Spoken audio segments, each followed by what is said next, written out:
Hair transplant చేసిన తర్వాత మీరు గ్రాఫ్స్ని ఎన్ని రోజులు టచ్ చేయకూడదు.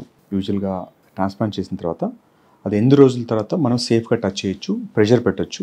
ఈ టాపిక్ చాలా కామన్ క్వశ్చన్, ఇది చాలా కామన్ అడుగుతారు. ట్రాన్స్ప్లాంట్ చేసిన తర్వాత first 2 to 3 days hair roots చాలా ఫ్రెజైల్ ఉంటాయి. సో దానివల్ల మనం ఎటువంటి ఫ్రిక్షన్ అంటే మనం ఈవెన్ టీషర్ట్స్ కూడా అవాయిడ్ చేయమని చెప్తాం. ఎందుకంటే షర్ట్స్ వేసుకొని చెప్తాం పోస్ట్ ట్రాన్స్ప్లాంట్ తర్వాత. ఎందుకంటే టీషర్ట్ తీసినప్పుడు ఆ ఫ్రిక్షన్ వల్ల కూడా కొంచెం హెయిర్ రూట్స్ డ్యామేజ్ అయ్యే ఛాన్స్ ఉంటుంది. So they will pluck out. Every passing day, 3వ రోజు తర్వాత ప్రతిరోజు ఆ గ్రాఫ్ట్ స్ట్రెంగ్త్ పెరుగుతూ ఉంటుంది. స్కిన్ దాన్ని టైట్గా పట్టుకుంటూ ఉంటుంది. సో ఈ ప్రాసెస్ మనకు యూజువల్గా 7 నుంచి 10 రోజులు జరుగుతుంది.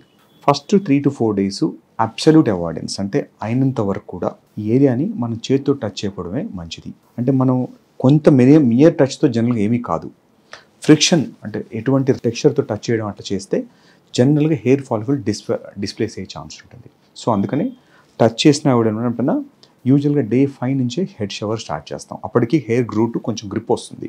సో ఫస్ట్ 4-5 days అయినంత వరకు పడుకునేటప్పుడు కానీ హ్యాండ్తో కానీ so hard pillow, travel pillow adjust చేసి చెప్తాము. ఎందుకంటే ఆ హెయిర్ మనకు పెట్టిన హెయిర్ కింద తగలకుండా ఒకలా, లేదంటే కొంచెం హార్డ్ పిల్లో పెట్టి సైడ్ మనం ఎక్కడైతే గ్రాఫ్ట్స్ తీసామో అది మనకు టచ్ అవ్వచ్చు హెయిర్, దాంతో మనకు ప్రాబ్లం ఉండదు.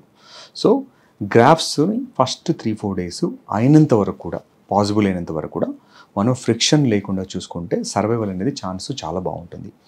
కానీ ప్రతి హెయిర్ ట్రాన్స్ప్లాంట్ ఎంత జాగ్రత్త తీసుకున్నా ఒక 3 to 4% హెయిర్ డిస్ప్లేస్ అయ్యే ఛాన్స్ ఉంటుంది. సో ఒక 40-50 హెయిర్స్ కనుక మనకు డ్యూరింగ్ వాష్లో పోయినా కూడా దాంతో రిజల్ట్ అనేది ఎటువంటి చేంజ్ రాదు.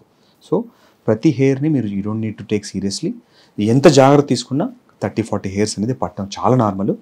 సో మనకు ఈ 40-30-40 హెయిర్లో పోయే ప్రాబ్లం లేదు. కానీ ఇనిషియల్గా ఫస్ట్ 3 days అయినంత వరకు కూడా దాన్ని టచ్ చేయకుండా అవాయిడ్ చేయడానికి ప్రయత్నం చేస్తే మంచిది.